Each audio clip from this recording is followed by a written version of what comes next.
grab the top blade from the back, the dull side here, gently pull forward, and this blade will just slide right on out. And the same with the bottom blade. You're going to grab it from the back with your safety gloves, pull forward, and the blade, like the top, will just slide right on out. Just put these in a safe place.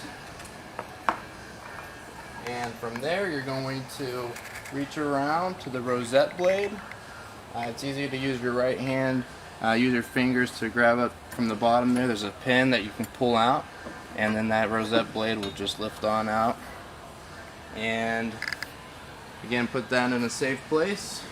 Grab the safety pin, and this presser, you want to keep your hand underneath this presser when you pull this pin out, because it will drop out. That safety pin keeps it in place, so that'll just fall right on out.